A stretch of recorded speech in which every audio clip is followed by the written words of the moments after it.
Vous écoutez My Love Culture, le podcast pour éveiller, inspirer et partager. Elles sont et seront toujours d'actualité, mais ont jusqu'aujourd'hui encore une sacrée histoire. Elles nous unissent, mais ont de tout temps participé à l'exclusion. On a tendance à dire qu'elles sont une histoire de femmes, quand elles représentent en réalité une vraie problématique sociétale. Jamais un sujet si intime et naturel à la fois n'aura autant révélé sur la condition féminine à travers les âges.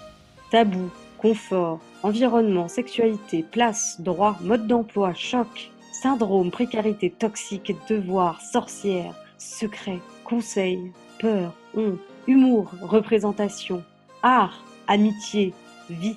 Elle renvoie à 1001 manières de les aborder, 1001 histoires. Vous l'aurez probablement deviné, je parle des règles, bien sûr. Et oui, elles débarquent. Et vous verrez, il y a encore pas mal de trucs à régler. Non, vous affolez pas, restez, ça va être sympa. Ça va, on se les coltine tous les mois, vous pouvez bien nous écouter. Et au passage, pourquoi pas découvrir 2-3 trucs. Au programme de cet épisode, un peu d'histoire, puisque je vous emmènerai en voyage à travers le temps, les menstruations et les protections hygiéniques. On va parler bâton de bois, Watts, patriotisme et même Disney. Oui, Walt Disney. Ah je vous l'avais dit, côté culture, les règles, ça envoie. Ensuite, pour nous inspirer, on échangera avec Lise Gérard. Elle est notre invitée du jour et a créé sa propre marque de culottes menstruelles. Elle nous parlera de ses valeurs et de son produit, sans tabou, bien sûr. Enfin, nos ragnagnas seront au cœur de notre rubrique spéciale Sur le front ou confinés toutes et tous concernés. À l'heure du confinement surprise, elles sont toujours là les vilaines, alors on a récolté plusieurs infos et témoignages sur le web. On vous racontera tout. Sans oublier notre zapping, rouge lui aussi, et nos précieux conseils culture bien sûr. Vous écoutez My Love Culture et je suis ravie de partager ce moment avec vous.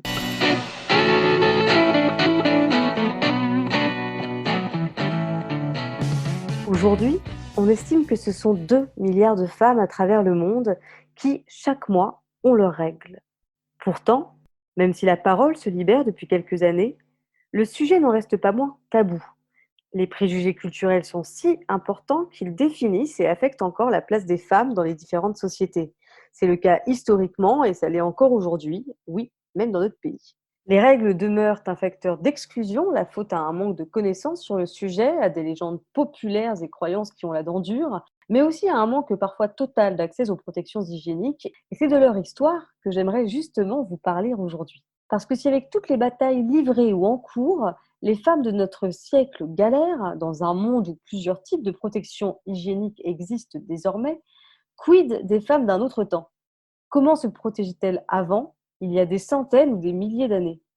Qu'est-ce que cela traduisait de leur société et de leur place au sein de celle-ci ? Quand les premières protections hygiéniques, les prémices de celles qu'on connaît aujourd'hui, sont-elles nées ? Je vous propose de passer en revue quelques moments et inventions clés à travers les âges, des tampax en bois aux premiers vrais tampax, de l'histoire de la toute première cup et de ceintures dites de confort. Alors, on ne va pas pouvoir parler de tout en 10 minutes, évidemment, c'est pas exhaustif. On se fera même un plaisir de parler d'autres régions du monde ou d'autres exemples dans un prochain épisode. Alors, sale, impur, maléfique, tout y passe. De nombreuses croyances autour des menstruations ont vu le jour dans l'Antiquité et ont participé à la construction de tabous qu'on connaît encore. Déjà, à l'ère de la préhistoire, ça n'avait pas l'air d'être la joie. Les anthropologues tentent même à penser que les femmes s'isolaient au moment de leurs règles. Et ouais, les premiers faits d'exclusion, comme dans certaines communautés aujourd'hui, malheureusement. Allez, on fait un tour du côté de l'Antiquité. Autour de moins 2000 avant Jésus-Christ, par exemple, il n'y a pas trop de tabous, les menstruations sont vues comme naturelles. Dans certaines sociétés, les femmes sont vues comme complémentaires, voire même égales des hommes. Et côté règles, ça va plutôt de pair avec des moyens assez ingénieux quand même, comme en Égypte ancienne, où on utilise par exemple ce qui ressemblait à un tampon, version très très primaire, des petits bâtonnets de bois autour desquels on enroulait des bandes de lin. Alors l'idée est pas mal, on est quand même plus de 2000 ans avant Jésus-Christ, rappelons-le, mais alors pour le confort, on n'est pas sûr. En Grèce, on opte plutôt pour le tissu. Et une fois le sang recueilli, on l'offre à notre copine Artémis. Ouais, c'est chouette. On se disait que ça pouvait favoriser la fécondité et le futur accouchement. Allez, tiens, déesse, c'est cadeau. Bon, n'empêche que plus on avance vers le Moyen-Âge et le Golden Age des religieux de tous bords, et plus l'idée se développe que ces fameux trucs qui sortent de notre vagin, c'est sûrement nocif. Et au passage, ça prouverait l'infériorité des femmes, hein, allons-y gaiement, ça en arrange bien quelques-uns. Je ne sais pas si vous avez remarqué, mais l'ignorance n'entraîne jamais rien de très très bon dans l'histoire et les menstruations ne dérogent pas à la règle, sans mauvais jeu de mots. Leur origine a longtemps été inconnue, du coup on était un peu dans le flou, ça foutait la trouille et ça plaisait pas trop. Chacun y allait un peu de son avis, chacun étant surtout des hommes, hein, tant qu'à faire. Ah, bah oui, c'est vrai, c'est eux qui écrivent l'histoire, ne l'oubliez pas, le plus gros fléau de l'histoire des femmes, c'est qu'elle a été écrite par des hommes.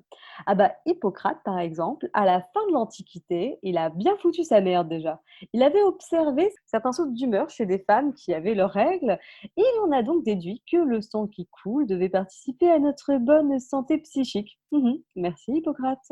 Ah bah du coup, au Moyen Âge, mais aussi à l'époque moderne, hein, je vais vous la faire courte, hein, c'est un peu la merde. Non seulement on est là que pour enfanter, hein, donc si on a nos règles, c'est qu'on n'enfante pas, c'est un gros soussail, mais en plus on est tarés, des sorcières tarées. Nos règles sont le signe d'une possession démoniaque et elles sont là pour expier l'impureté qui est en nous. Quand elles les ont, les femmes font pourrir les végétaux. Il ne faut surtout pas les approcher à ce moment du mois. Ce sang est assimilé à du poison et alors, le tabou du sexe pendant les règles est déjà là, pour notre plus grand plaisir. Et oui, attention fornicateur, si tu couches avec une femme alors qu'elle a ses règles, non seulement tu seras contaminé, mais tu risques aussi d'avoir un enfant roux. Alors là, évidemment, vu la société hyper religieuse, s'introduire n'importe quelle protection dans le vagin, c'est juste no way.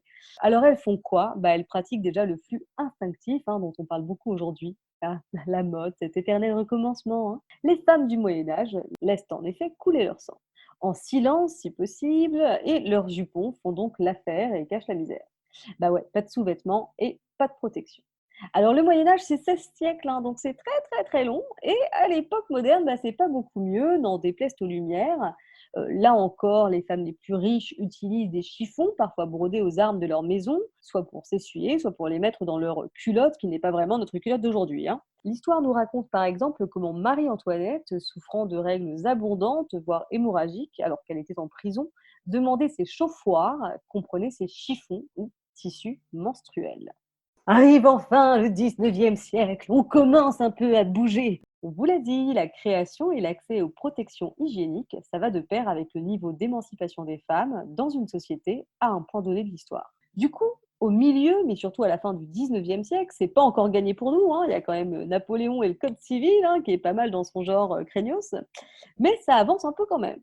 Alors attention, hein, les gens pensent toujours que nos règles sont une malédiction et la cause de notre supposée infériorité. Ça nous rendrait même tellement tarés que ça pourrait nous pousser à l'homicide. Ainsi, au 19e siècle, certains recommandent même qu'on fasse une enquête sur l'état menstruel des présumés coupables.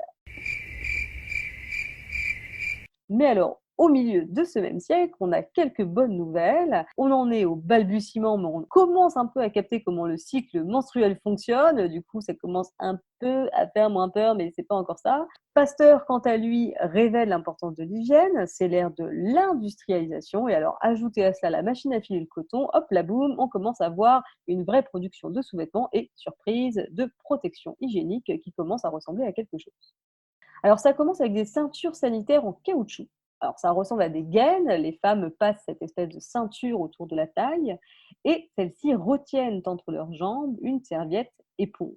Ça évolue jusqu'à ressembler à un léger porte-jartel avec des bretelles élastiques et des boutonnières. On y accrochait une serviette lavable ou du linge en coton avec des épingles à nourrice au centre. Ouch! Et on ajoutait une culotte par-dessus. Alors, c'était un peu galère, hein, et ça a quand même été commercialisé jusque dans les années 70. On appelait ça une ceinture de confort. C'est cela, oui. Bon, là, on en arrive aux choses sérieuses. Avec la Première Guerre mondiale, des infirmières commencent à trouver d'autres moyens, hein, notamment des pansements à base de cellulose de coton, et ça donne des idées à une femme, Kimberly Clark. Elle crée la première serviette hygiénique jetable. Ça s'attache toujours avec le même système dont on vient de parler, hein. C'est pas hyper pratique et c'est pas encore adhésif, hein, ça le sera qu'en 69, mais c'est déjà révolutionnaire. Tiens, d'ailleurs, je vous avais dit que je vous parlerais de Walt Disney. Ben, c'est le moment. C'est la même Kimberly Clark qui lui a commandé un mini-film en 1946, un court-métrage d'une dizaine de minutes en mode éducation sexuelle, mais version Disney, hein, oui, ça promet. Et ça a été vu par plus d'une centaine de millions d'Américains à la fin des années 40. La bonne nouvelle, c'est qu'il est toujours sur YouTube, donc je vous mets le lien en description, hein, évidemment. C'est la première pub au cinéma qui parle des règles. Alors évidemment, on ne montre pas les produits, hein, encore moins le sang. Il y a même quelques bons clichés au passage sur les jeunes filles. Mais pour l'époque, c'est plutôt bien foutu et surtout, ça a le mérite d'exister. Bon, petit retour en arrière. En 1920, premier spécimen de serviette hygiénique à usage unique, donc. Et un peu plus tard, dans les années 30, deux produits qu'on connaît bien font leur apparition sur le marché. J'ai nommé Mr Tampon avec applicateur, inventé en 1931 par Earl Haas, qui revendra son brevet à Tampax. C'est d'ailleurs le début de la marque, hein, qui commence à commercialiser les tampons en 1936 en Amérique du Nord. Et apparaît au même moment Madame la Cup. Oui, oui, la coupe menstruelle dont on parle beaucoup depuis 10, 20 ans et dont on parle quasi tous les mois dans au moins un magazine féminin aujourd'hui, eh bien, ça fait en fait un bail qu'elle a été inventée. En 1930 par Leona Chalmers, une actrice qui lance la production en 1937. Ça s'appelle la tassette. D'ailleurs, l'idée de la cup date même du 19e siècle, mais ça avait été inventé par des gars, ça ressemblait pas vraiment à une cup et ça avait été un flop total, voire ça n'avait pas du tout été commercialisé dans certains cas. Alors la première cup de Léona, elle est en caoutchouc et elle ressemble vraiment à notre cup actuelle, hein. Vous trouverez d'ailleurs de super articles, des archives, etc. sur le Museum of Menstruations. C'est un musée virtuel juste extra. Vous retrouverez tous les liens avec le podcast. Bon, seulement voilà, que ce soit la cup ou le tampon, ils impliquent qu'on mette quelque chose dans notre vagin et on n'est toujours pas trop pour à cette époque-là. L'idée la plus répandue, c'est que ça briserait l'hymen des jeunes filles, donc la sacro-sainte virginité, hein. Et l'autre idée reçue, pire peut-être, c'est que ça pourrait leur donner du plaisir. Ah bah ouais, hein, rien de plus excitant que de se foutre un tampon. Voilà, voilà, et ça inquiète un peu la populace. Alors la Seconde Guerre mondiale change la donne. D'un côté, les stocks de caoutchouc sont réquisitionnés, donc bye bye la cape, alors qu'en parallèle, porter un tampon devient un acte de patriotisme pour les Américaines. Amenées à quitter leur foyer pour travailler à l'effort national, si elles veulent être plus productives et plus longtemps, bien sûr, eh bien Tampax leur donne la solution. Porter leur tampon. Ça devient la priorité, quoi. Et il y a même des pubs Tampax qui assimilent à l'époque patriotisme et tampon. Alors, je me ferai bien sûr un plaisir de vous en partager sur les réseaux sociaux. À mon avis, vous allez kiffer. Après la Seconde Guerre mondiale, Leona Chalmers, elle renonce pas, mais ceux qui s'occupent de ça comme sont un peu nazes, et puis un produit économique qu'on ne vendra qu'une fois, l'idée ne plaît pas trop aux capitalistes de ce monde. Bref, il y aura des essais, mais elle va à la faillite. Résultat, jusqu'aux années 2000, on n'en entendra plus parler. En revanche, après les années 50 et même encore plus dans les années 60 et 70, on assiste à un véritable tournant. Il y a plein de mouvements féministes qui se font enfin entendre ou apparaissent. Les femmes ont besoin de liberté, d'indépendance, d'autonomie et ça se perçoit aussi côté protection hygiénique. Le tampon se démocratise et idem pour les serviettes jetables qui semblent se perfectionner en même temps. Alors en France, depuis 63, on peut même en acheter en magasin. Oh joie! Et ouais, on se rend vraiment pas compte de tout le chemin parcouru. Alors côté marketing, jusque dans les années 90, le mot d'ordre c'est silence. Ainsi dans les publicités, on est plus sur le pouvoir de suggestion, hein, surtout à la télévision. Aux États-Unis, il faut attendre 1985 et Courtney Cox, notre chère Monica dans Friends, pour entendre le mot règle en anglais. Et est-ce qu'on doit vraiment parler de cette histoire de liquide bleu qui remplace le sang dans les pubs parce que le rouge d'une blessure ça passe, mais le sang des règles ça c'est vraiment dégueulasse? Ou le fait que encore l'an dernier, en 2019, certains aient considéré comme choquant le spot publicitaire de la marque Nana qui mettait à l'honneur la vulve et tentait de briser le tabou des règles? Tabou persistant, inconfort, prix, choc toxique, désastre écologique, accès, exclusion. On n'a pas fini de parler des règles. À une ère de réveil écologique et de prise de conscience des risques sanitaires, les femmes cherchent de plus en plus des alternatives aux tampons et serviettes jetables bourrés de produits chimiques, comme l'ont révélé plusieurs scandales à la fin du XXe siècle et encore aujourd'hui. On revient notamment à la coupe menstruelle et aux serviettes lavables, mais plus confortables cette fois. Et plus récemment encore, les culottes de règles sont devenues une protection en vogue. Alors, ces questions, notre invitée inspirante du jour les maîtrise. Ce sujet la passionne. Il y a un an, elle a même créé sa propre marque de culottes menstruelles. Elle s'appelle Lise Gérard et elle va tout nous raconter, sans tabou bien sûr. Bonjour Lise, déjà, ravie de t'avoir avec nous. Pour le coup, la question des règles et de l'accès, mais aussi du contenu des produits hygiéniques nécessaires aux femmes, c'est un sujet que tu maîtrises très bien. Est-ce que tu pourrais te présenter en quelques mots? D'accord, déjà merci Mallory de m'inviter sur ton podcast. Alors je m'appelle Lise, je suis alsacienne, j'ai 28 ans et je suis la créatrice et la gérante de la marque de culottes menstruelles Lily Basique. Une culotte menstruelle en fait c'est pour remplacer les protections jetables de type tampon ou serviette hygiénique jetable. Est-ce que tu peux nous expliquer comment est-ce qu'on utilise une culotte menstruelle? Quelle utilisation tu préconises toi? Oui, elle peut être utilisée soit juste elle, soit en complément. Ça, c'est en fonction de l'évolution du rythme de chaque femme. Une femme qui va passer du tampon au culotte menstruelle d'un coup, elle va avoir des étapes pour se connaître, c'est normal. Mais une personne qui a déjà l'habitude de laisser couler son sang, la culotte menstruelle, ça va être facile pour elle. Voilà, donc c'est des étapes. Simplement, elle l'enfile le matin. Le soir, elle le rince à l'eau froide, elle le passe en machine à laver. C'est tout aussi simple que de la lingerie normale. Alors pour le lavage, donc on la rince simplement à l'eau, ensuite on la passe en machine à laver. Il y a juste quelques consignes à respecter, mais elles sont très simples d'application. Il ne faut jamais la laver au-delà de 30 degrés, sinon on fait bouillir le sang, ce qui n'est pas bon parce que du coup ça va attacher le sang sur la culotte. On ne va pas mettre d'adoucissant et on ne va pas la passer au sèche-linge. Alors merci pour ces premières explications. Alors c'est une initiative faite avec beaucoup de passion et un vrai cheminement personnel, on y reviendra. Mais c'est surtout un projet d'entreprise qui touche à l'intime, c'est pas évident. On le disait au début de ce podcast, il existe encore de vrais tabous autour des règles. Toi, comment tu le définirais ce tabou? Comment tu pourrais l'expliquer? J'ai envie de dire que le tabou des règles, c'est à deux niveaux. Alors, le tabou des règles pour l'adolescente se situe à un autre niveau que le tabou pour les femmes. Le tabou pour les jeunes filles, c'est comment je vais me procurer des protections hygiéniques, et comment ça s'utilise et à qui je vais demander des conseils. Donc, c'est un tabou par la méconnaissance parce que c'est la première fois que ça leur arrive. Le tabou des règles, c'est plutôt sur la méconnaissance de ce qui se passe à l'intérieur de nous et des risques qui sont liés aux protections actuelles. Il faut savoir qu'il n'y a aucune réglementation qui force les industriels à noter la composition sur les paquets d'emballage. Et ça, c'est terrible parce qu'en fait, notre microbiote vaginal, c'est l'endroit de notre corps qui réagit le plus et qui est le plus sensible. Alors, lui mettre des produits chimiques, c'est vraiment pas l'idéal. Donc, le tabou se situe à ce niveau-là, en fait. On utilise des choses, mais on ne sait pas ce que ça peut nous faire en effet secondaire. Avant de te lancer dans cette aventure finalement d'entrepreneuriat, de création de ta propre culotte menstruelle pour toutes les femmes, est-ce que toi tu as eu aussi ce sentiment de méconnaissance ou est-ce que ça t'a fait un peu l'effet d'une bombe?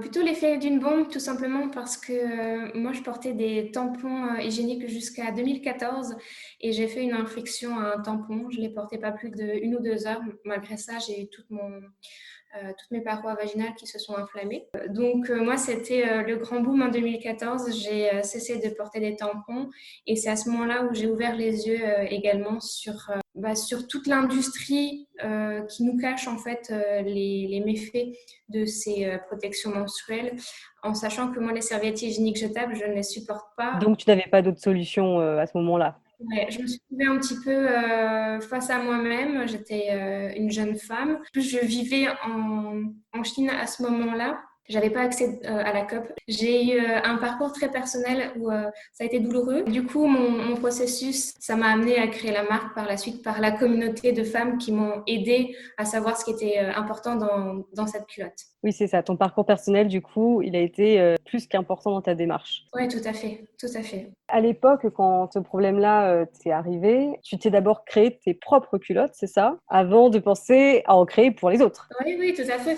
En 2014, le mot culotte menstruelle, je crois qu'il n'était pas encore existant en France, hein. C'est arrivé par la suite. Les grands pays qui ont lancé la vague un petit peu, c'est les États-Unis et l'Australie. En Chine, il n'y en avait pas du tout encore à l'époque. D'ailleurs, elle ne porte pas de tampon. Moi, j'étais un petit peu bloquée là-bas, mais je ne trouvais rien. À l'époque, j'ai dû faire avec ce que j'avais sur place. Mes premières culottes, c'est des superpositions de tissus que j'avais dans ma garde-robe. Et puis, quand je suis rentrée en France, j'ai pu trouver des matériaux professionnels qui puissent faire les trois parties, la drainance, l'absorption et puis la partie imperméable. D'accord. Et alors tout ça, la création du coup, de ta culotte menstruelle, ça implique plein de connaissances, différentes, notamment du monde de l'entreprise, mais aussi de tout un processus de fabrication. C'est quoi ton parcours à la base? Qu'est-ce que tu as fait comme études? Qu'est-ce qui t'a servi finalement, dans ton, background, comme on dit, pour te lancer dans cette aventure? J'ai eu différents métiers, mais j'aime bien expliquer que j'ai été développeuse de produits. J'ai toujours aidé les grandes entreprises à développer leurs produits sur différents secteurs géographiques parce que j'ai commencé en Chine, ensuite je me suis rapatriée en Europe. Et en fait, en aidant ces grands groupes à développer leurs marques, je me suis rendu compte aussi de toute la catastrophe qui se cache derrière les grandes marques, que ça soit au niveau des employés ou au niveau de l'exploitation, parce que j'ai travaillé sur un très court terme dans le textile. J'ai vu ce qu'il ne faut pas voir et une fois qu'on a vu ça, on ne retombe plus chez H&M par exemple. Voilà, donc je savais déjà comment développer un produit, comment l'amener au public, comment savoir ce que eux ils attendent pour créer le bon produit. Parce qu'avant ça, il y a toujours une phase d'étude. Et puis, quand je suis revenue en France, j'ai décidé de m'orienter sur les plus petites entreprises, donc des petites et moyennes entreprises. Finalement, par entonnoir, j'ai commencé par les grandes entreprises, j'ai vu ce que je voulais pas, et puis je suis arrivée à mon entreprise, mes valeurs et du plus petit. C'est ça, où tu peux contrôler finalement tout le processus et c'est intéressant, tu as eu l'idée à partir de 2014, mais tu t'es lancée véritablement, en 2019. Un des grands intérêts de ta culotte, conçue pour les peaux sensibles, c'est surtout que c'est une culotte pour les femmes et par les femmes. Est-ce que tu peux nous raconter ça? Oui, alors en fait, à partir de 2014, j'ai commencé à m'intéresser aux règles, mais au cycle féminin de façon générale. Et j'ai commencé à prendre la parole dans des assemblées, dans des conférences sur l'hygiène intime, tout simplement parce que si ça m'était arrivé, ça pouvait arriver aux autres, cette histoire de tampons. Et en fait, à force d'échanger avec toutes ces femmes et puis avec ces hommes aussi, parce qu'il y a des hommes dans les assemblées, faut pas croire. Heureusement, heureusement qu'il y en a. Oui, c'est ça. Je me suis rendu compte que on a une méconnaissance totale. Il y a beaucoup de questions qui en découlent. Donc, j'ai voulu savoir en fait si mon problème de santé, j'étais un cas isolé ou si effectivement plusieurs femmes autour de moi avaient aussi ces soucis de santé à cause des protections jetables. Donc, j'ai créé un sondage, un questionnaire que j'ai réparti en trois phases finalement. La première, je voulais connaître leurs habitudes menstruelles, ce qu'elles portent, si elles avaient des problèmes de santé. La deuxième phase, c'est si elles étaient prêtes en fait à essayer la culotte menstruelle parce que j'avais une demande de la part de ma famille, de mes proches, donc à Strasbourg. Et dans la troisième, c'est si elles me donnaient un oui, dans oui, on veut cette culotte menstruelle, comment on l'imagine ensemble? Quel est le format qu'elles souhaitent? Qu'est-ce qui est important pour Pour elles? qu'elle corresponde au plus grand nombre. Ouais, voilà, exactement. Et que ça corresponde vraiment à nos attentes en tant que femmes, et non pas de l'industriel ou du marketing voilà, qui ne répondent pas à nos besoins. Et suite à ça, j'ai eu 385 réponses, très bien réparties en âge, entre 18 et 50 ans. C'est vraiment un questionnaire qui représente toutes les femmes menstruées en France. Et j'ai obtenu sur ces réponses, et c'est là où le scandale en moi a beaucoup éclaté, c'est qu'une femme sur deux a déjà eu des problèmes de santé à cause des protections. Et aux produits qu'il y avait dedans. C'est vraiment beaucoup, c'est vraiment énorme. La moitié des femmes, du coup, sans compter les témoignages qu'on n'a pas éventuellement en plus, ça veut dire que la majorité des femmes a vécu C'est ça, ça. quoi. Et puis, sur la partie 2, donc, si je leur demandais en fait si la culotte mensuelle serait une alternative qu'elles apprécieraient, j'ai eu 81% de oui. Donc, autant te dire que la partie 3 a été très fournie parce que c'est un espace libre d'expression.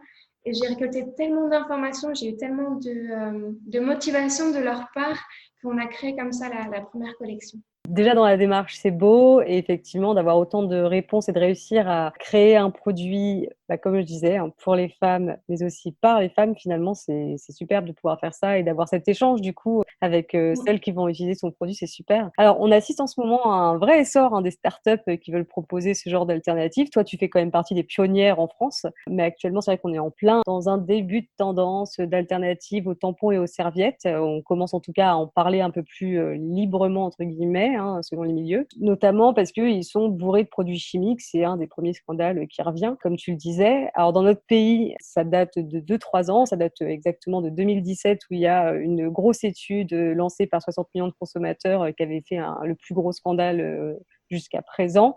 Il révélait que les tampons et serviettes jetables les plus vendus en France contenaient des résidus de substances jugées toxiques pour la santé.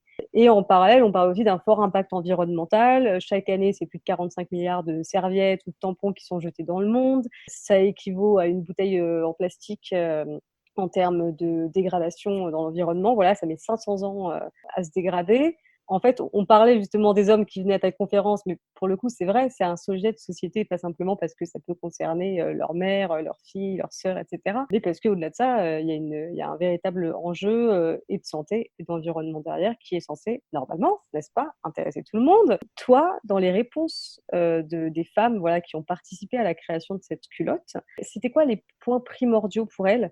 Est-ce que ces questions qu'on aborde aujourd'hui d'écologie et de sécurité par rapport aux produits utilisés, c'était en tête de liste ou est-ce que finalement c'était autre chose qui les intéressait vraiment en premier? Qu'est-ce qui est ressorti finalement du sondage de ce côté-là?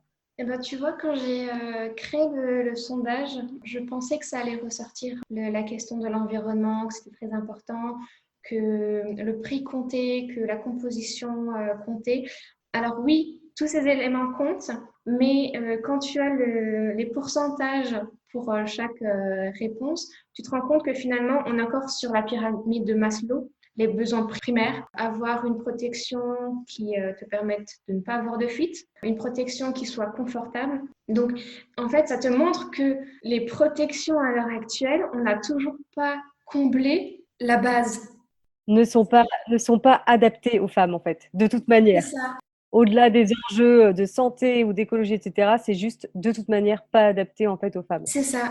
Donc, en fait, effectivement, la santé de la femme et la santé de la planète sont importants, sont cruciaux pour les utilisatrices, mais par pitié, faut déjà respecter la base, quoi, qu'elles aient une culotte avec du confort et que les matériaux derrière puissent être sains pour elles, quoi. C'est hallucinant.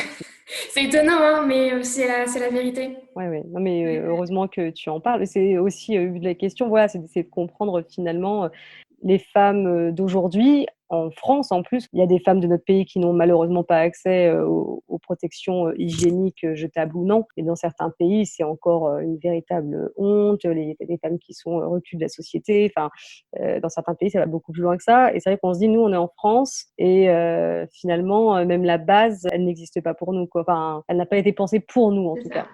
Eh bien, justement, voilà, on va aborder tout ça plus en détail parce que ta création, c'est dans le respect de nombreuses valeurs et ça m'intéresse beaucoup. C'est le moment du zapping de Ma Love Culture. Nous, on se retrouve juste après.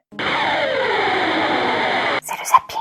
Je les ai eus relativement tôt, à 11 ans. Ça n'a pas été facile car je ne me sentais pas du tout prête à devenir une jeune femme. Il a bien fallu faire avec. Alors, moi, mon anecdote sur mes premières règles, c'est que j'ai eu mes règles à 9 ans et j'ai eu la chance d'avoir ces premières règles alors que j'étais en colonie de vacances, ce qui est très pratique quand on n'a pas beaucoup d'informations sur ce qui se passe dans le corps d'une femme. Et donc voilà, je suis restée 2 jours à me demander un peu ce qui se passait, à pas oser en parler, à me demander si je m'étais blessée ou s'il y avait eu quelque chose comme ça. Et finalement, au bout de 2 jours, c'est une de mes copines qui m'a fait remarquer que j'avais une tache de sang et qui m'a conseillé d'en parler à la monitrice de la colonie vers qui je suis allée, qui m'a expliqué un peu ce qui se passait, qui m'a fourni les premières protections.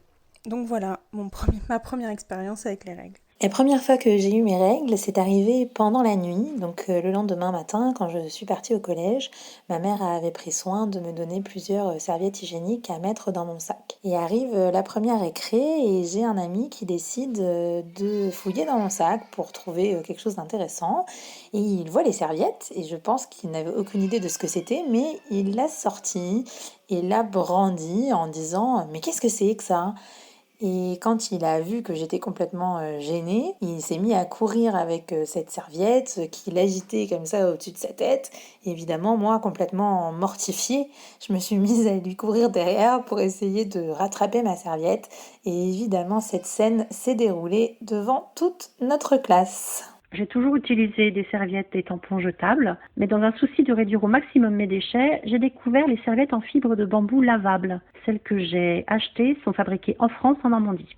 Je les recommande vivement car elles sont très douces et confortables et aussi très absorbantes. Il n'y a aucun souci au lavage, que ce soit en machine ou à la main. Je suis absolument convaincue par ce nouveau moyen de protection éco-responsable et je les utiliserai jusqu'à la libération, la ménopause. Mais ça, c'est un autre sujet. Alors le moment le plus marquant lié à mes règles est indéniablement le moment où j'ai voulu être maman, parce que ça a mis pas mal de temps, même trop, enfin en tout cas pour moi. Et du coup, mes règles ont engendré des émotions très différentes. Bon, clairement, la plupart du temps, c'était de la tristesse, parce que comme ça a été long à être enceinte, et tous les mois, voir débarquer les vilaines, m'ont rendu très très triste. Il y a eu aussi beaucoup d'espoir, parce que dès que j'avais un retard, ça y est, j'avais l'espoir d'être enfin enceinte. Du coup, de la déception après. Et puis un grand bonheur le jour où ce retard était l'annonce de ma grossesse.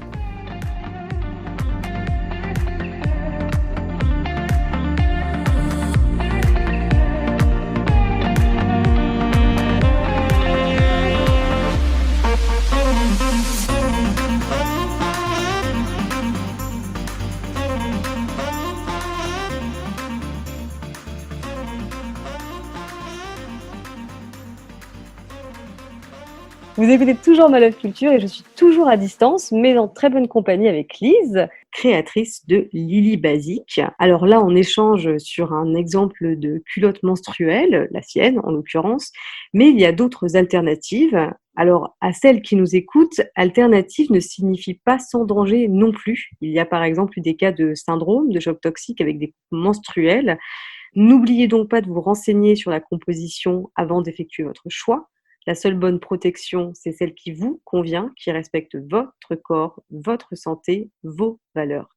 Et alors toi, justement, Lise, si j'ai tenu à t'inviter, c'est parce que, à mon sens, tu as effectué un vrai travail de transparence sur la composition de ta culotte. C'est surtout ça qui m'intéresse. Est-ce que tu peux nous expliquer comment est fabriquée la culotte Lily Basique et avec quoi, bien sûr? Avec plaisir. Alors, la culotte en elle-même, c'est du coton biologique. Et à l'intérieur, en fait, tu vas avoir trois parties. Donc, la drainante, c'est aussi du coton. L'absorbante, c'est de la pulpe d'eucalyptus. Je vais y revenir juste après. Et la troisième, c'est une partie imperméable.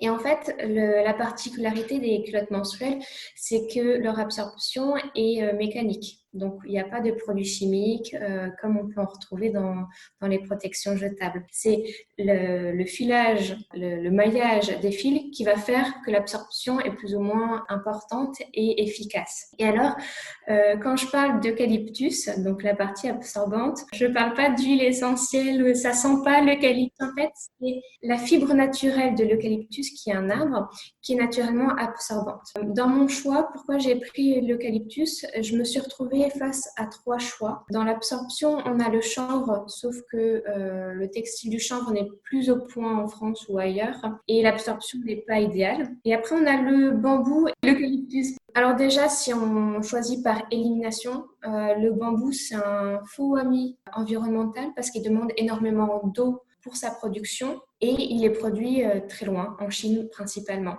Donc déjà pour moi le bambou c'était pas une option viable et quand j'ai découvert l'eucalyptus, il était parfait pour moi, pour à la fois la santé de la femme parce qu'il est connu pour trois caractéristiques, il est anti-odeur, anti-allergique et antibactérien. Et pour la planète, tout simplement parce que mon fournisseur est en Autriche, donc juste à côté de chez nous, parce que l'Autriche est un grand pays de production d'eucalyptus. C'est un parti pris de ma part. Et l'eucalyptus, quand il est produit, quand il est dans sa chaîne de transformation, il est en circuit fermé, c'est-à-dire que l'eau est réutilisée en permanence. La question qui se posait pour le bambou ne se pose pas pour l'eucalyptus du point de vue de l'eau, justement. C'est ça, exactement. Voilà. Donc ça, ce sont les matériaux principaux de la culotte Lily Basique. Alors du coup, on a du coton, de l'eucalyptus. Est-ce que tu as d'autres éléments que tu as utilisés pour tes premières culottes ou que tu utilises encore aujourd'hui dans la culotte Lily Basique? Alors, le choix de mes fournisseurs s'est transformé sur cette année. On arrive à tâtons dans une industrie très, très opaque. Ma première collection, il y avait la dentelle de Calais pour tenir au niveau du bassin que j'ai supprimée par la suite. J'ai une dentelle recyclée. Il n'y a que 3 usines au monde qui le font et c'est chez nos voisins, les Italiens. Donc cette dentelle, elle a été mise en place il y a quelques mois que j'ai retirée, mais qui reviendra par la suite, tout simplement parce que là, on est en Covid. Donc, on s'ajuste.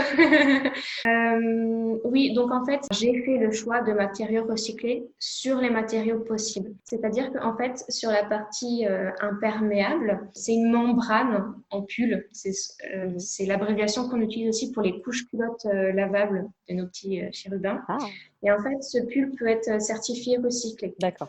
Donc, ça, j'ai trouvé. Après une longue recherche, c'était sympa d'en trouver. Et la dentelle également est recyclée.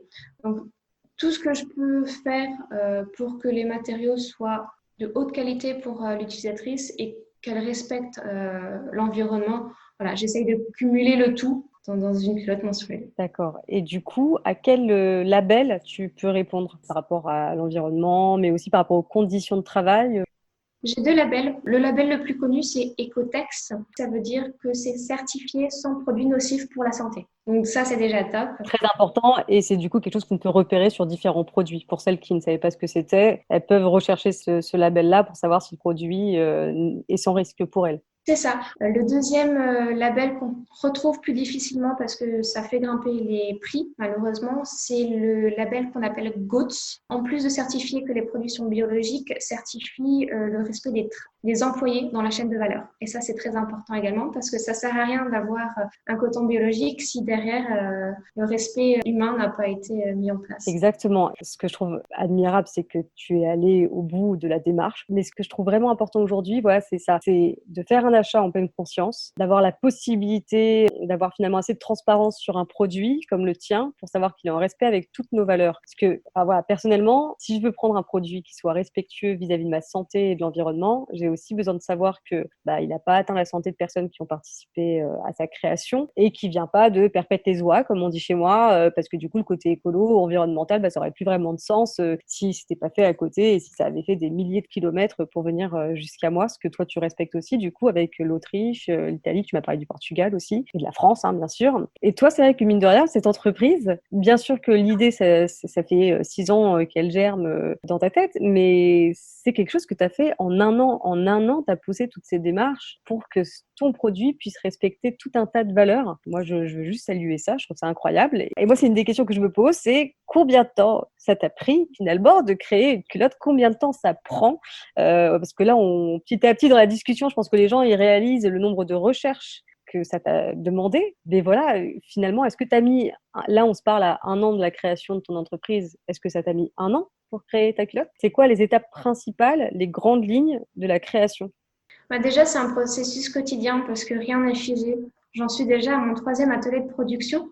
Et ça, pour une jeune gérante d'entreprise, c'est un sacré challenge pour rencontrer les gens, rentrer dans leur domaine d'expertise et trouver en fait un atelier de production qui réunit toutes les conditions que je souhaitais. C'était pas évident, donc j'ai sauté un petit peu sur tous les pieds pour finalement trouver l'équilibre que Lily Basic souhaitait. Le premier processus quand tu crées comme ça une ligne de vêtements qui en plus est technique, c'est les dessins. Donc c'est ce qu'on appelle les patrons. Que tu fais toi-même. C'est ça, on fait nous-mêmes. Après, c'est revisité par un bureau d'études donc spécialisé qui vont refaire. Puis ça dépend si l'atelier est numérisé ou non. Les patrons seront numérisés ou non. Donc à chaque fois que je change d'atelier, je dois refaire ce processus de patronage. Oui, mais on ne s'en rend pas compte. En fait, il y a un énorme... Oui, mais c'est important, c'est hyper important de le dire. Et du coup, donc, on fait les premiers patrons. De ces premiers patrons, on prend une taille de référence.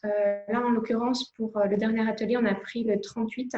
Et on va faire un premier prototype, donc une première culotte d'essai. Et on va voir si au niveau du bassin, au niveau de l'entrejambe, le gousset qui est l'entrejambe, finalement, la partie d'absorption est bien placée, si elle est assez haute au niveau du pubis ou au niveau des fesses. On va faire plusieurs ajustements.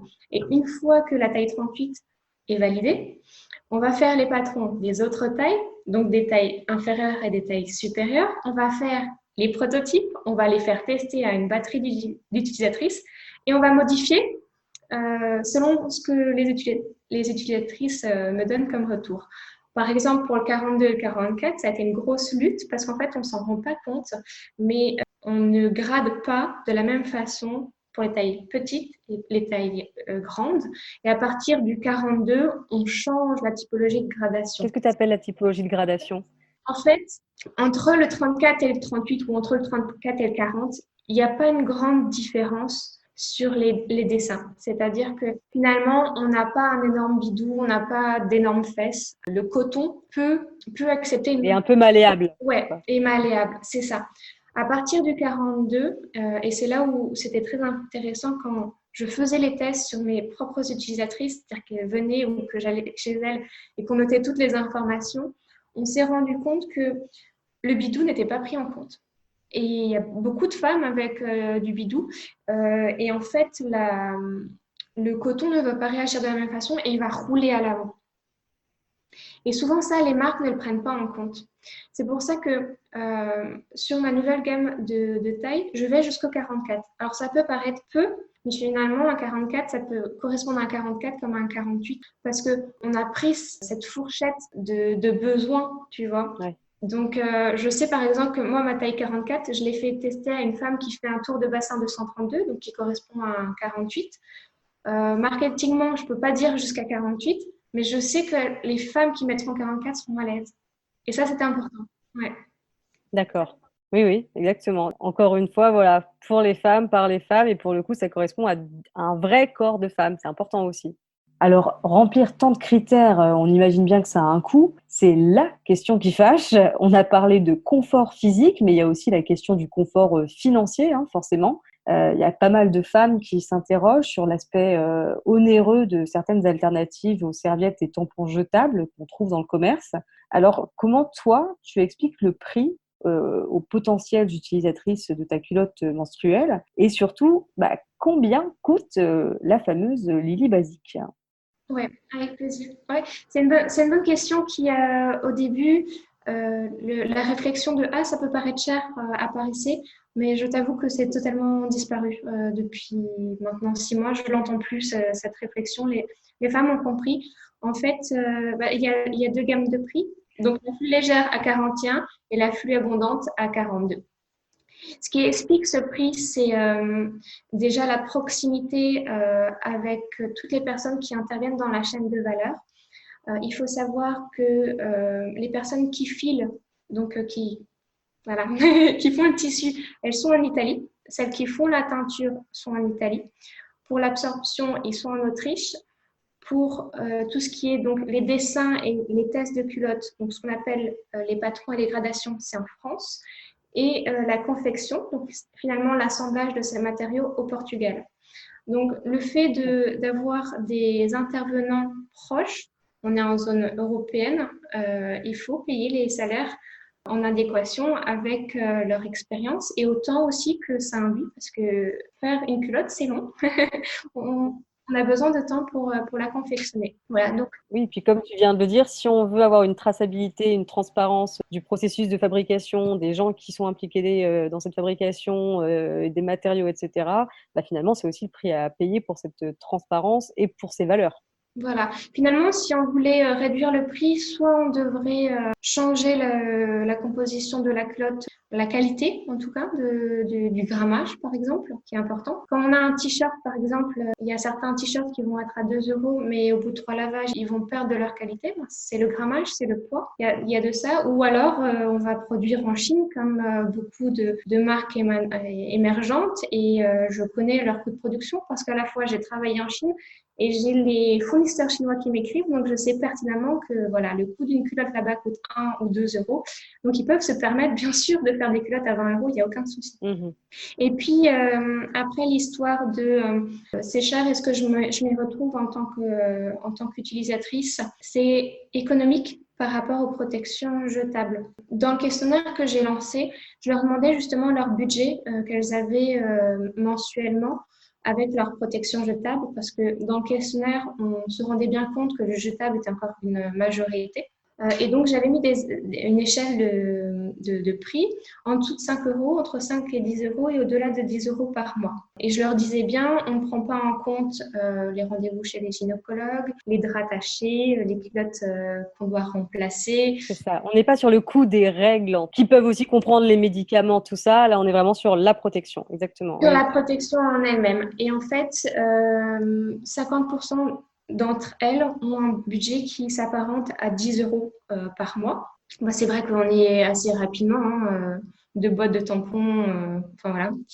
Et en fait, finalement, bout à bout, sur une vie, elles vont dépenser jusqu'à 4 000 euros en protection jetable. Là où, avec des culottes menstruelles, on sera à un budget de 1 500 ou 2 000 euros dans une vie. Donc, voilà, le calcul, une fois qu'on fait le calcul, que ça soit un calcul sur 2-3 ans ou sur toute une vie, on va dire 30 ans de menstruation, eh ben, on s'y retrouve tout de suite, en fait. C'est vrai que j'ai regardé du coup les derniers chiffres. Alors, on estime qu'une femme aura en moyenne 500 fois ses règles, que ça représente environ 6 ans et demi de la vie d'une femme d'avoir ces règles. Ça peut représenter de 4 à 20 000 euros selon les pays, dépensés en une vie, juste pour, qui semble être la base quand même, c'est-à-dire une protection hygiénique. Je sais que sur le site du journal Le Monde, je le mettrai aussi dans la barre d'information, il y a un article des décodeurs qui s'appelle « Précarité menstruelle, combien coûtent les règles dans la vie d'une femme ?» Et justement, à la fin, il y a un espèce de test qui se fonde sur la durée moyenne d'un cycle, sur le coût unitaire des tampons et des serviettes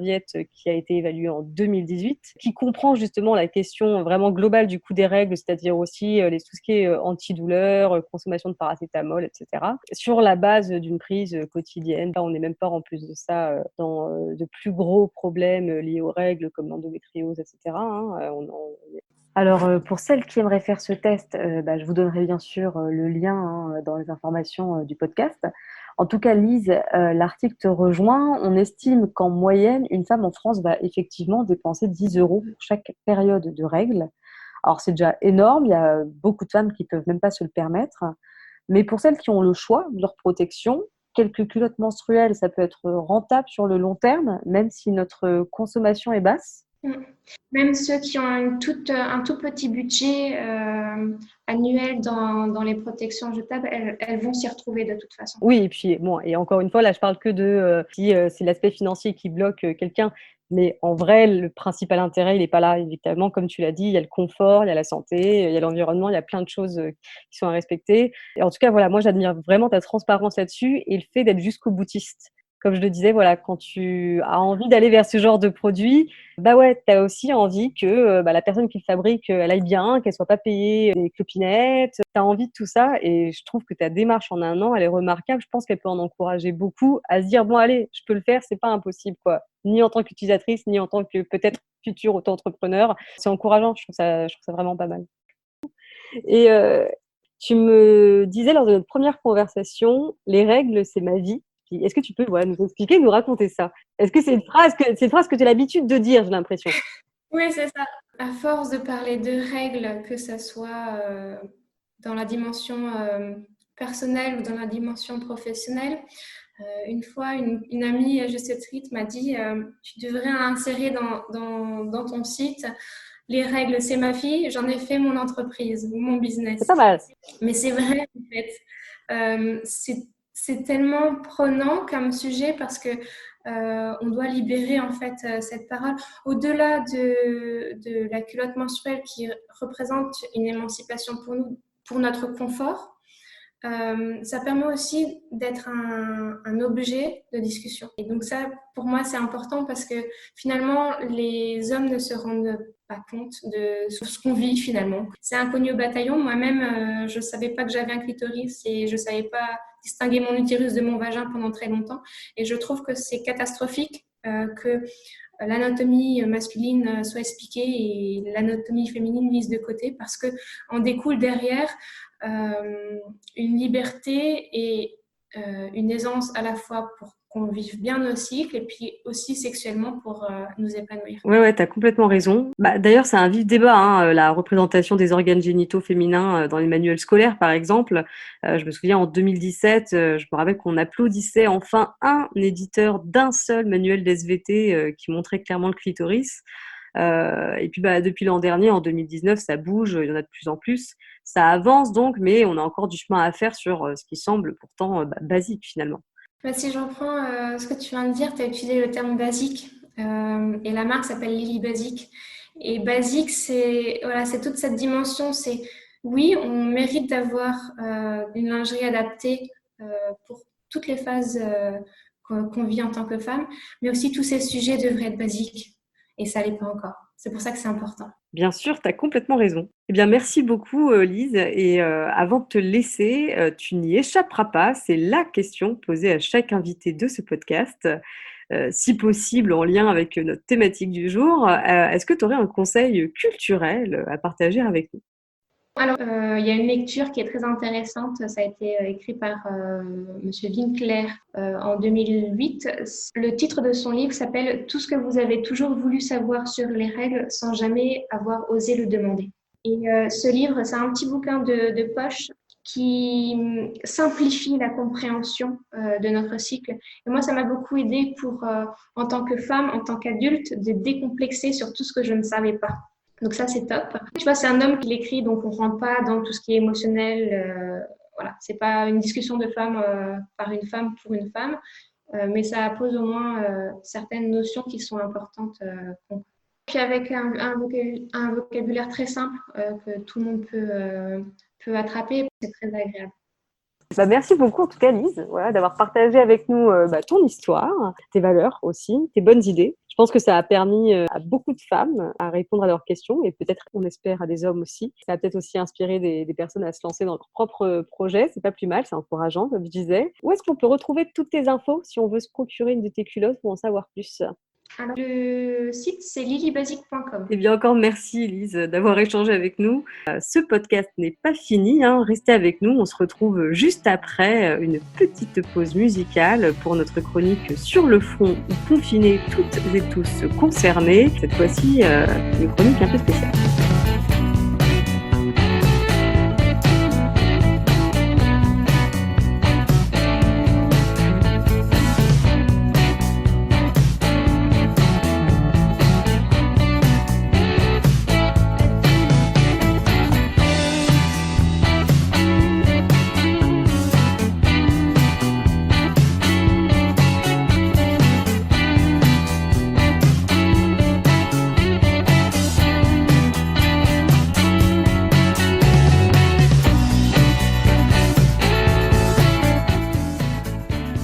Sur le front ou confinés, toutes et tous concernés, c'est maintenant.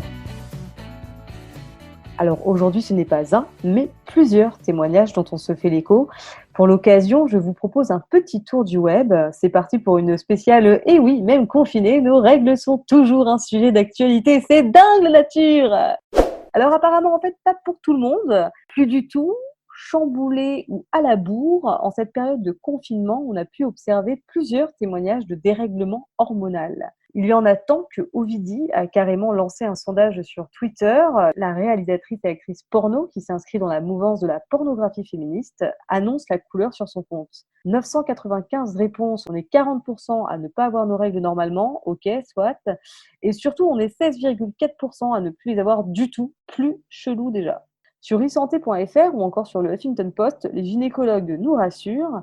Il faut déjà écarter la possibilité de grossesse, bien sûr, mais ils l'affirment, la période que nous vivons actuellement est propice à des aménorrhées, des troubles qui peuvent être causés par l'anxiété. Choc brutal du confinement et des annonces gouvernementales, inquiétude pour ses proches ou son avenir, tout ce stress peut déséquilibrer votre cycle menstruel et tout rentrera dans l'ordre, ce sont les médecins qui le disent. Bon, n'hésitez pas non plus à joindre votre spécialiste, on n'a pas trop envie de savoir ce que donne la visio chez le gynéco, mais on est sûr que c'est mieux d'appeler que de laisser traîner. Verbalisation abusive maintenant. Je suis sortie acheter des serviettes hygiéniques et là, un flic m'arrête et veut me verbaliser parce que c'est pas vital. Donc, des gens qui font la queue sur 50 mètres pour des clopes, c'est ok, mais une nana qui veut acheter des tampons, c'est un scandale. J'ai demandé à mon chéri de me ramener des serviettes hygiéniques lundi soir. Il était en règle, attestation, carte d'identité, etc. Mais il a reçu 135 € d'amende parce que si madame en avait vraiment besoin, elle n'a qu'à sortir les chercher elle-même. Sur les réseaux sociaux, ce genre de témoignages pullulent et vont secouer la toile ces derniers jours. On s'interroge sur la capacité d'un policier, homme de surcroît, sinon ce serait pas drôle, à définir si oui ou non l'accès à nos protections hygiéniques est de première nécessité. La réponse est oui, voilà. Sur Twitter, le collectif Georgette Sand s'est emparé du sujet et lançait à la secrétaire d'État chargée de l'égalité entre les femmes et les hommes et de la lutte contre les discriminations. Dites, Marlène Schiappa, vous nous confirmez bien qu'un policier, dans le cadre de déplacements exceptionnels et dérogatoires, ne peut verbaliser l'achat de protection menstruelle, car produit de première nécessité depuis la loi de 2016 ? Absolument, je vous le confirme. La réponse officielle est sans doute la seule réponse claire obtenue du gouvernement en cette période. On applaudit! Même combat pour l'accès à la pilule contraceptive et à l'IVG. Le gouvernement se mobilise pour assurer les droits sexuels et reproductifs des femmes après de douloureux témoignages de celles qui en avaient été empêchées. Dans un texte co-signé par Olivier Véran, ministre des Solidarités et de la Santé, Marlène Schiappa précise ainsi qu'aucune femme en France ne peut être empêchée d'accéder à la contraception. Espérons juste que ce ne soit pas que des paroles. Nous ne sommes pas toutes confinées à la même enseigne et l'accès aux protections hygiéniques nous le rappelle bien. Selon l'association Don Solidaire, 1,7 million de Français seraient victimes de précarité menstruelle. Et breaking news, le confinement n'arrange rien à ce fléau sanitaire sociétal. Le gouvernement l'avait annoncé en février 2020. La France devait expérimenter cette année la distribution de protections gratuites à des femmes en situation de précarité dans des lieux collectifs. Une mesure depuis longtemps réclamée par les associations. Mais en attendant cette mesure, et à l'heure où on ne peut pas se déplacer à plus d'1 kilomètre de chez nous, ou qu'on vit à la rue désormais désertée, que peut-on faire pour se protéger ? Dans un entretien à Ouest France, le ministre en charge de la ville et du logement annonçait la création d'un dispositif de chèque service pour les sans-abri, soit une aide de 7 € par jour et par personne, permettant à 60 000 SDF, même pas la moitié des sans-abri donc, d'acheter des produits de première nécessité d'alimentation et d'hygiène dans plus de 220 000 points de vente en France. Alors ces fameux chèques devraient donc sur le principe aider les femmes dans le besoin pour leur protection, mais on doute sincèrement que ce soit suffisant. Avec seulement 7 € par jour, on se demande si elles ne seront pas de nouveau amenées à devoir choisir entre nourriture et protection. Et comme on vient de le voir, certaines forces de l'ordre ne comprennent pas l'inscription dans la loi des produits hygiéniques comme étant de première nécessité. Et nous alors, qu'est-ce qu'on peut faire aujourd'hui pour aider ces femmes et jeunes femmes ? Alors sur France Bleu Isère, on découvre par exemple la mobilisation de Nous Toutes 38, alors que pendant le confinement, de nombreuses mairies proposent des colis alimentaires. Le collectif s'adresse aux communes afin d'y glisser également des protections hygiéniques. Mobilisation artistique également de 40 femmes DJ sur les ondes de Scandale Radio qui réalisent pendant 5 jours un festival de musique électro visant à lutter contre cette forme de précarité à l'heure du Covid-19 pour que les femmes se fassent entendre. Toutes soutiennent bien sûr l'association Règles élémentaires, première association française de lutte contre la précarité menstruelle. Sa mission est double, collecter des produits d'hygiène intime à destination des femmes dans le besoin et briser le tabou des règles. Depuis plusieurs années, l'association travaille avec le SAMU social, la Croix-Rouge française, le Secours populaire français, les Restos du Cœur, la Chorba, Emmaüs, etc. On a pu échanger justement avec Règles élémentaires pour savoir si l'association était dans la capacité d'agir malgré le confinement. Et la réponse est oui. Les transferts de collecte particulières peuvent se faire par des envois postaux dans le respect des consignes de sécurité sanitaire ou par des dépôts de dons sans contact. Les collectes se tenant dans des lieux fermés ont été suspendues, celles se tenant dans des lieux restants ouverts ont été maintenues. Surtout, les membres de l'association font en sorte que les dons de leurs partenaires corporate puissent être livrés directement aux différents partenaires redistributeurs dans le respect des règles de sécurité sanitaire toujours, évidemment. Alors sur leur site internet, vous trouverez une carte des collectes que l'équipe, majoritairement des bénévoles, s'efforce de mettre à jour, même en temps de Covid-19. Et ils collaborent actuellement avec Solinum, dont la carte Solid Guide recense les lieux d'accueil ouverts aux SDF. Cette carte sera bientôt partagée sur leur site internet et mise à jour au temps du Covid-19 en incluant la mention « protection hygiénique disponible » afin d'informer au mieux les femmes dans le besoin. Alors si vous aussi vous souhaitez les aider, rendez-vous sur www.réglesélémentaires.com. Sur le front confiné, on est toutes et tous concernés. Alors protégez-vous et tant que possible, aidez à protéger les autres. Merci d'avoir écouté ce podcast de Mal of Culture. J'imagine bien que vous êtes plus curieuses et curieux que jamais, évidemment, ça va de soi. Alors, en attendant le prochain podcast, voici la bonne pioche culturelle, quelques idées si vous souhaitez aller plus loin sur cette thématique. Côté livre, 2 ouvrages très plébiscités en ce moment, Ceci est mon sang d'Élise Thiebaud ou encore Sans tabou, sans S-A-N-G, de Camille Emmanuel. Je vous mettrai les références et celles qui suivent sur les réseaux sociaux et bien entendu dans la description du podcast, ne vous inquiétez pas. Plus court qu'un bouquin, n'hésitez pas à faire un tour du côté de la mini web-série Bon Sang, 10 épisodes écrits et réalisés par Camille Boulle et Dominique Messin, disponible sur YouTube ou directement sur le site de France TV/. En 6 minutes, grâce à des petites capsules documentaires, elles s'en prennent aux idées reçues et abordent des problématiques actuelles. Plusieurs éclairages sont apportés, aussi bien sur l'endométriose, dont nous allons également parler dans un prochain podcast, que sur le congé mat ou encore sur les applications pour mieux appréhender son cycle hormonal. Ça peut faciliter certains échanges et c'est pas du luxe. Autre tuyau culturel, et parce que la question mérite bien qu'on lui dédie un podcast, je ne peux que vous renvoyer vers le travail ô combien complet et intéressant de La Menstruelle. Conçu par 6 animatrices, bah oui, le sujet est vaste et nous sommes toutes uniques, alors il fallait une sacrée équipe. On aime le ton, le choix judicieux et toujours complémentaire des invités et même l'ambiance. Bref, le podcast La Menstruelle est la preuve qu'on n'est pas obligé de se cacher ni de se faire chier pour parler règles en toute liberté. Enfin, vous avez déjà très probablement vu ses autres œuvres coup de poing sur la toile. Il utilise toujours l'univers Disney pour dénoncer les violences faites aux femmes. Allez suivre le compte Instagram de Sainte Oax, artiste syrien, féministe, activiste et satiriste. On adore son travail et son univers. Il a à plusieurs reprises mis un vrai coup de projecteur sur ces problématiques. Il a même mis en scène les super girls de notre enfance tachées du sang de leurs règles. Bah oui, parce que à elles aussi, ça leur arrive.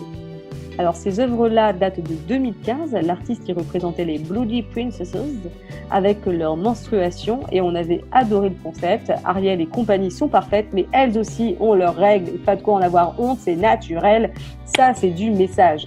Bon, et en même temps, une part de nous imagine la tête d'Ariel qui jusque-là avait une queue de poisson, pas de problème donc, et qui arrive sur Terre sans sa voix et avec ses règles. Story time, bonjour! Bref, si vous ne connaissez pas encore l'artiste, empressez-vous donc de découvrir son monde. Son travail se concentre sur la politique et la pop culture. Ah oui, c'est vrai, on a oublié de vous dire, en plus de ça, il aime aussi Britney. Vous ne serez pas déçus, je vous rappelle son Instagram, @saintoax, SAINTHOAX.